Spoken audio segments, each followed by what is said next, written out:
And pranam to all of you. Again, I am coming back to my channel, Lasit Government Rule Guru. Let's compete.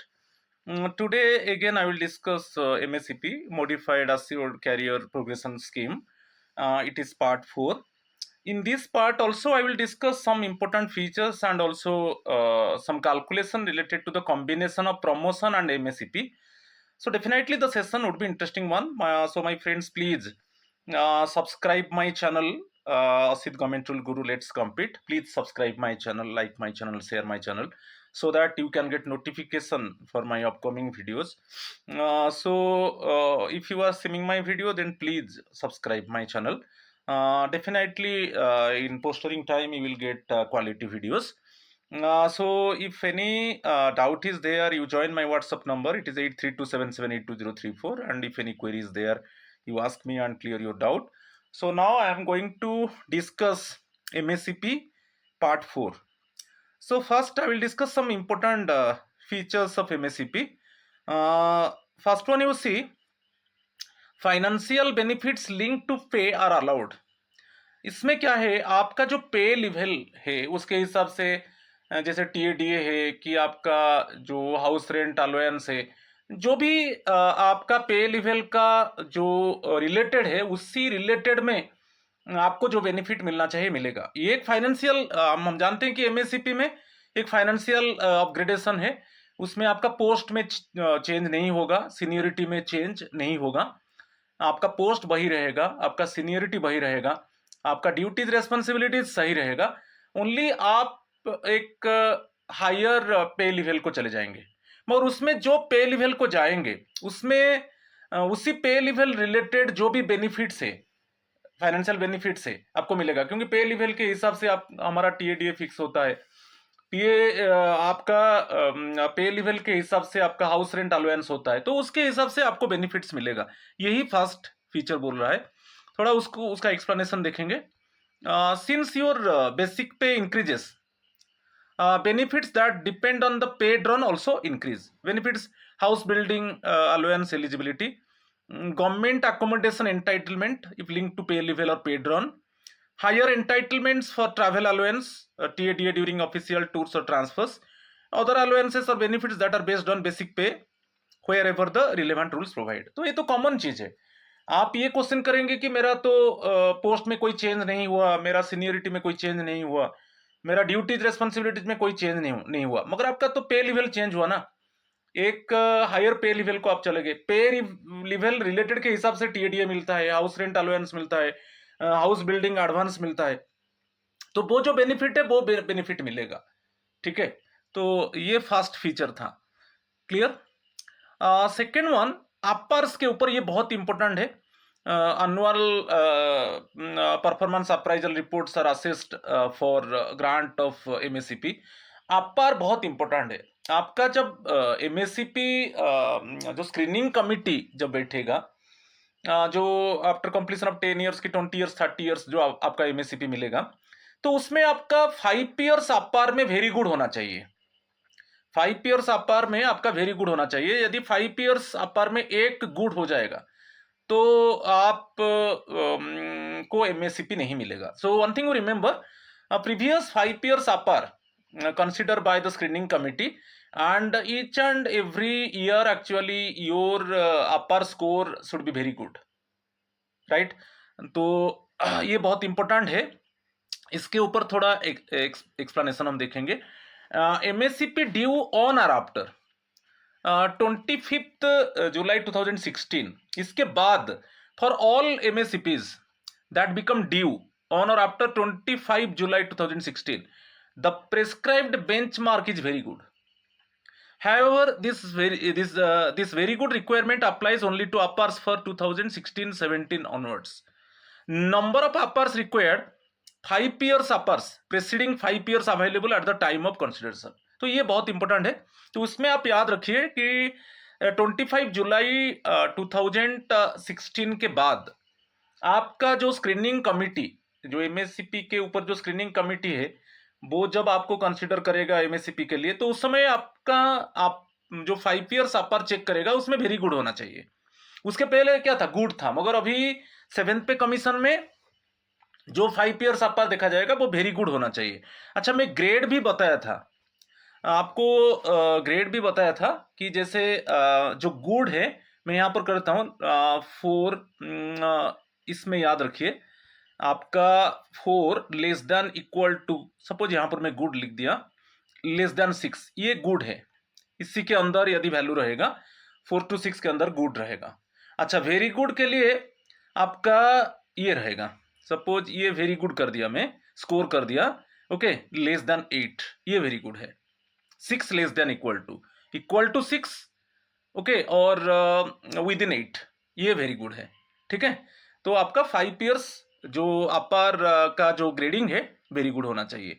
और कितना years का अपर screening committee consider करेगा? 5 years का।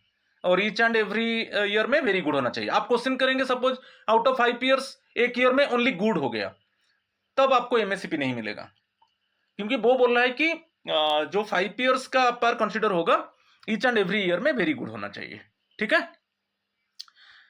Next one, in the matter of, ये बहुत important है, in the matter of disciplinary और penalty proceedings. जब आपका एमएससीपी स्क्रीनिंग कमिटी, सपोज आपका सर्विस एक पर्टिकुलर पे लेवल में 10 ईयर्स कंप्लीट हो गया, कि 20 ईयर्स हो गया, कि 30 ईयर्स हो गया पर्टिकुलर पे लेवल में, तो आपको एमएससीपी के लिए आप एलिजिबल हो। मगर उसी समय जब एमएससीपी के लिए जब आप एलिजिबल हो, उस समय आपके ऊपर डिसिप्लिनरी पेंडिंग है, जो डिसिप्लिनरी प्रोसीडिंग पेंडिंग है। When actually the screening committee is going to consider your case, at that time actually disciplinary proceeding is pending one, आपके ऊपर डिसिप्लिनरी प्रोसीडिंग पेंडिंग है कि आप सस्पेंशन में हैं। ठीक है, तो उस रिलेटेड में क्या है, जैसे प्रमोशन वही ऐसा है, तो आपका केस को कंसिडर किया जाएगा, मगर वो सील्ड कवर में रहेगा। ठीक है, यदि जब आपका एमएससीपी के ऊपर स्क्रीनिंग कमिटी आपको आपका नेम को एग्जामाइन करेगा, उस समय ये सब चीज, सपोज डिसिप्लिनरी प्रोसीडिंग पेंडिंग है, कि सपोज आपके ऊपर पेनल्टी इंपोज है, आपके ऊपर मेजर पेनल्टी इंपोज है, कि कोई डिसिप्लिनरी प्रोसीडिंग पेंडिंग है, तो इस केस में आपको कंसिडर किया जाएगा, मगर वो सील्ड कवर में रहेगा। जब जो भी चार्ज आपके ऊपर लगा है, यदि जब आप उससे एक्जोनरेट हो जाएंगे, वो जो आपके ऊपर जो भी चार्ज लगा है वो जब हट जाएगा, फिर आपको एमएससीपी मिलेगा। और आप जानते हो कि जितना दिन का डिफर हो जाएगा, आपको आफ्टर कंप्लीशन ऑफ 10 ईयर्स होना चाहिए, बट 3 ईयर्स डिले हो गया, क्योंकि आपके ऊपर पेनल्टी था कि डिसिप्लिनरी प्रोसीडिंग चल रहा था, इसे 3 ईयर्स डिले हो गया, तो जो next 20 years after completion of 20 years नहीं मिला, 23rd ईयर हो जाएगा, फिर नेक्स्ट 33rd ईयर हो जाएगा। तो जितना डिले हो जाएगा उतना वो सेकेंड एमएससीपी, थर्ड एमएससीपी भी डिले हो जाएगा। तो इसको थोड़ा देखेंगे, वही प्रमोशन रिलेटेड में जैसा होता है वैसा ही होगा यहाँ पर। तो क्लियरली देखिए, the vigilance clearance test, an employee cannot get MSCPs if they would not qualify for a normal promotion due to disciplinary issues. If an employee is under suspension or a charge sheet has been issued and a disciplinary proceedings are pending, the benefits under MSCPs cannot be released. जब कोई charge आपके ऊपर लगा है, आपको आपका suspension period चल रहा है, कि आपको चार्जशीट इशू हुआ है, कि कोई डिसिप्लिनरी प्रोसीडिंग पेंडिंग है, कि आपके ऊपर मेजर पेनल्टी इंपोज है, इस केस में स्क्रीनिंग कमिटी आपको कंसीडर करेगा, नो डाउट आपको कंसीडर करेगा, मगर जो भी डिसीजन होगा वो सील्ड कवर में रहेगा, एमएससीपी डिस्क्लोज नहीं होगा। नेक्स्ट में देखिए, द सील्ड कवर प्रोसीज्योर, जैसे प्रमोशन में होता है वही है। Just like standard departmental promotion committee, the departmental screening committee for MSCPS means वही modified assured career progression scheme must follow the sealed cover procedure for employees facing major penalty proceedings or suspension। जैसे आपका जो CCA rules 1965 था, वैसे ही। ठीक है, the findings are placed in a sealed envelope and only opened if the employee is completely exonerated। वो sealed cover में रहेगा, चाहे सस्पेंशन, चाहे चार्जशीट इशू हुआ है, डिसिप्लिनरी प्रोसीडिंग पेंडिंग है, कि आपके ऊपर major penalty, not minor penalty, major penalty impose है, तो आपका जो डिपार्टमेंटल स्क्रीनिंग कमिटी है वो आपको कंसीडर करेगा। जो भी एमएससीपी के ऊपर डिसीजन है वो सील्ड कवर में रहेगा। जो भी चार्ज लगा है, जब वो आप एक्जोनरेट हो जाएंगे, जब वो चार्ज हट जाएगा तब वो फिर आपको एमएससीपी मिलेगा। और आप याद रखिए, यदि डिले, जितना पीरियड आपका एमएससीपी डिले हो जाएगा तो सेकंड थर्ड एमएससीपी के लिए उतना ही पीरियड डिफर हो जाएगा। ठीक है, तो ये थोड़ा बहुत इंपॉर्टेंट था। ठीक है भाई, प्रमोशन में जो है वही है। अच्छा, नेक्स्ट को चलेंगे। there shall be no additional financial upgradation for the senior employees on the ground that the junior employees in the grade has got higher pay level under the MACPS। Suppose कोई MACP के वजह से suppose आपका जो junior level officer है उसका पे ज्यादा हो गया। ठीक है, क्योंकि कभी कभी क्या है, आपके ऊपर डिसिप्लिनरी प्रोसीडिंग है कि आप सस्पेंडेड हो, कि आपको चार्जशीट इशू हुआ है, कि मेजर पेनल्टी लगा है, तो वहां पर आपको एमएससीपी नहीं मिलेगा। ठीक है कि नहीं, वो सील्ड कवर में रहेगा, तो उस समय आपका एमएससीपी डिफर हो गया। मगर जब आपको एमएससीपी मिलेगा तब आपका जूनियर का पे स्केल ज्यादा हो जाएगा। जूनियर का पे लेवल सेम रहेगा मगर आपका उसका बेसिक पे ज्यादा होगा, तो आप उस समय डिमांड करेंगे कि मेरा पे को भी स्टेप अप कर दिया जाए। जो जूनियर मेरे से जो जूनियर ऑफिसर था उसका बेसिक पे ज्यादा है, तो अभी मुझे एमएससीपी मिलने के बाद मेरा जो बेसिक पे है वो कम है मेरा जूनियर ऑफिसर से, तो उसको स्टेप अप कर दिया जाए, मगर वो नहीं होगा। अभी क्लियर हो ना? अच्छा, इसके वजह से आप एक क्वेश्चन पूछोगे कि क्यों जो जूनियर ऑफिसर का हम देखेंगे कि यहां पर जूनियर, अच्छा, बेसिक पे क्यों ज्यादा हो गया? कारण क्या है? क्योंकि सपोज आपको एमएससीपी मिलना चाहिए मगर डिसिप्लिनरी प्रोसीडिंग पेंडिंग है कि आपके ऊपर मेजर पेनल्टी लगा तो आपको एमएससीपी नहीं मिला, मगर आपका जूनियर ऑफिसर को एमएससीपी मिल गया। आपका जूनियर ऑफिसर सपोज जो है वो आपका, आप देखेंगे तो वो उसका सर्विस 2 इयर्स आपसे क्या है, कम है। सपोज जब आपका एमएससीपी मिलना चाहिए बाय कंप्लीशन ऑफ 10 इयर्स, उसका 8 इयर्स था उसका जॉब, मगर आपका मेजर पेनल्टी की डिसिप्लिनरी प्रोसीडिंग इसके वजह से उसको डिफर कर दिया गया, तो तब आपका जूनियर ऑफिसर को एमएससीपी मिल गया। तो जब आपको एमएससीपी मिला तब क्या है ना, जूनियर ऑफिसर का बेसिक पे आपका बेसिक पे से ज्यादा है, तो वहां पर सीनियर ऑफिसर डिमांड करेगा कि अभी मेरा जूनियर ऑफिसर का बेसिक पे ज्यादा है तो मेरा बेसिक पे को स्टेप अप कर दिया जाए, इंक्रीज कर दिया जाए, मगर ये नहीं होगा। याद रखिए, ये बहुत इंपॉर्टेंट है। तो same thing here, there shall be no additional financial upgradation for the senior employees on the ground that the junior employees in the grade has got higher pay level under the MACPS। तो उसमें कुछ example आप देख लीजिए। Under MACPS, financial upgradation is personal to the employee, it is granted after completion of the prescribed regular service subject to eligibility irrespective of the employee seniority। आप जानते हो आपका service length after completion of 10 years 20 years 30, आपका seniority के हिसाब से आपका financial upgradation नहीं होगा। आपका जो सर्विस लेंथ है after completion of 10 years 20 years 30 years, है कि नहीं, तो आपका जो आपको एमएससीपी मिल रहा है उसके वजह से क्या होगा इसमें, आप उसके वजह से आपका डेजिग्नेशन चेंज नहीं होगा। देखिए, इट डज नॉट चेंज, आपका डेजिग्नेशन चेंज नहीं होगा एमएससीपी की वजह से, आपका सीनियरिटी चेंज नहीं होगा, आपका ड्यूटीज रेस्पॉन्सिबिलिटी चेंज नहीं होगा। ये है कि आप हायर पे लेवल में चले जाएंगे, मगर आपका ये designation, seniority, duties and responsibility changes नहीं होगा, क्योंकि ये फाइनेंशियल अपग्रेडेशन है, ये प्रमोशन नहीं है। प्रमोशन में आपका हायर पोस्ट हो जाएगा, आपका ड्यूटीज रेस्पॉन्सिबिलिटीज बढ़ जाएगा, आपका सीनियरिटी बढ़ जाएगा, मगर एमएससीपी में नहीं होगा। एमएससीपी में ओनली आप नेक्स्ट पे लेवल को चले जाएंगे, नो डाउट आपका बेसिक पे ज्यादा होगा, ठीक है, मगर designation, seniority, duties and responsibilities में कोई चेंजेस नहीं होगा। तो उसी में दिया है, यहां पर दे दिया है, what does no additional financial upgradation for senior employees mean. मैं अभी बताया तो कुछ ऐसा कुछ कारण है जिसके में क्या हुआ ना, जूनियर ऑफिसर का बेसिक पे आपसे ज्यादा हो गया, तो तब आप डिमांड कर रहे हो कि मुझे अभी एमएससीपी मिला। जब मुझे एमएससीपी मिला तब मैं देखा कि मेरा जूनियर ऑफिसर का पे, बेसिक पे मेरे से ज्यादा है, तो मेरा पे को स्टेप अप कर दिया जाए, तब मेरा जूनियर ऑफिसर का जो बेसिक पे है उसके साथ इक्विवेलेंट होगा, मगर यहां पर नहीं होगा। तो यहां पर देख लीजिए, suppose employee A is senior and employee B is junior, both level 6 में है। Employee B completes 10 years regular service without promotion and gets fast MSCP moving to level 7। दोनों जूनियर ऑफिसर, सीनियर ऑफिसर, आपका पे level same था, यहां पर पे level को मैं एनसर्कल कर दिया, मगर एम्प्लॉय बी का 10 इयर्स कंप्लीट हो गया रेगुलर सर्विस पर्टिकुलर पे लेवल 6 में, ओके, तो उसको फास्ट एमएससीपी मिला, वो लेवल 7 को गया।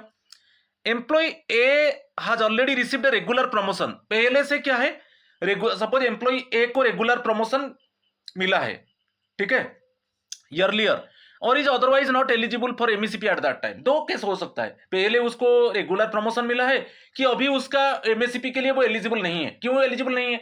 क्योंकि उसके ऊपर डिसिप्लिनरी प्रोसीडिंग है, कि उसके ऊपर मेजर पेनल्टी इंपोज हुआ है, तो इसके वजह से, तो इस कारण के वजह से even if employee B's pay becomes higher than employee A's due to MSCP, तो यदि बी को जो एमएससीपी मिला उसके वजह से ए का पे से ज्यादा हो जाएगा, तो employee A cannot demand higher pay simply because the junior is drawing more पे।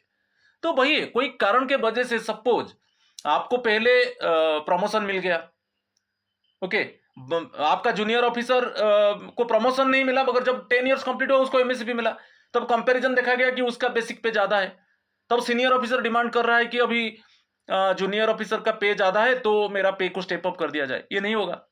कभी कभी क्या है, आपका जूनियर ऑफिसर है मगर आपको आफ्टर कंप्लीशन ऑफ 10 इयर्स आपको एमएससीपी नहीं मिला, क्योंकि आपके ऊपर डिसिप्लिनरी प्रोसीडिंग पेंडिंग है, आपके ऊपर मेजर पेनल्टी इंपोज किया गया है, तो मगर फ्यूचर में आपका जूनियर ऑफिसर को एमएससीपी मिल गया, तो जब आपको एमएससीपी मिला तब जूनियर ऑफिसर का बेसिक पे ज्यादा है, तब आप डिमांड कर रहे हो कि मेरा पे को हाइक कर दिया जाए जो जूनियर ऑफिसर के साथ इक्विवेलेंट होगा, मगर ये नहीं होगा।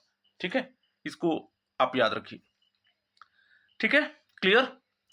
नेक्स्ट पार्ट को चलेंगे, कुछ कॉम्बिनेशन के ऊपर देखेंगे, ये बहुत इंपॉर्टेंट दो केस आप आज बताऊंगा, combination of promotion and MSCP.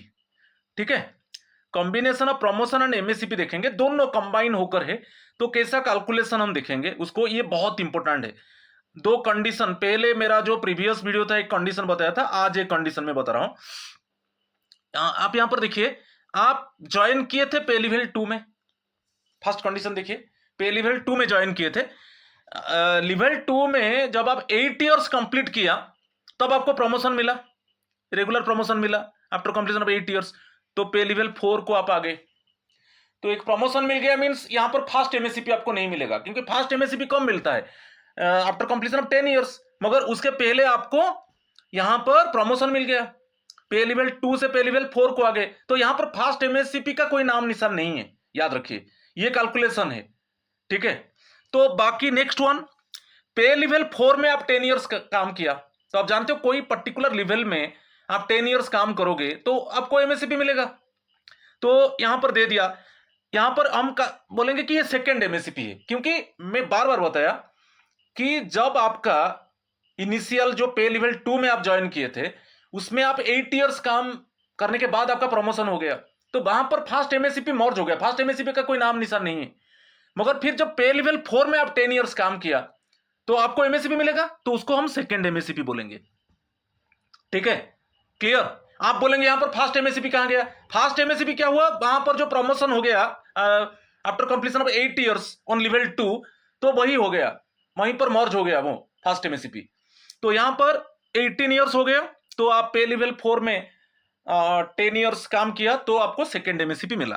ठीक है, सेकेंड एमएससीपी जब मिला पे लेवल 5 को आ गए, क्योंकि एमएससीपी में नेक्स्ट हायर लेवल को आते हैं। अच्छा, फिर आपको आफ्टर 5 माने 18 इयर्स के बाद फिर 5 इयर्स आप ले जाइए, 23rd ईयर में आपका फिर एक सेकेंड प्रमोशन मिला। ठीक है, जब सेकेंड प्रमोशन यहां पर मिला, याद रखिए बहुत इंपॉर्टेंट है, यदि एमएससीपी के बाद प्रमोशन मिलता है, ओके, मैं लिखता हूं प्रमोशन आफ्टर एमएससीपी, आपको प्रमोशनल इंक्रीमेंट नहीं मिलेगा, इसको मैं डिस्कस कर चुका हूं कि promotion just after MSCP, promotion after MSCP आपको प्रमोशनल इंक्रीमेंट नहीं मिलेगा, जस्ट इमीडिएटली, जस्ट एमएससीपी मिला है उसके बाद फिर आपको प्रमोशन मिला, उसके बाद यदि प्रमोशन मिलेगा आपको प्रमोशनल इंक्रीमेंट नहीं मिलेगा, मगर प्रमोशन के बाद प्रमोशन वहां पर होगा। मगर यहां पर मैं क्या बताया कि जस्ट एमएससीपी के बाद आपका प्रमोशन हो रहा है तो प्रमोशनल इंक्रीमेंट नहीं मिलेगा, क्योंकि एमएससीपी में आप प्रमोशनल इंक्रीमेंट ले चुके हो, तो याद रखिए।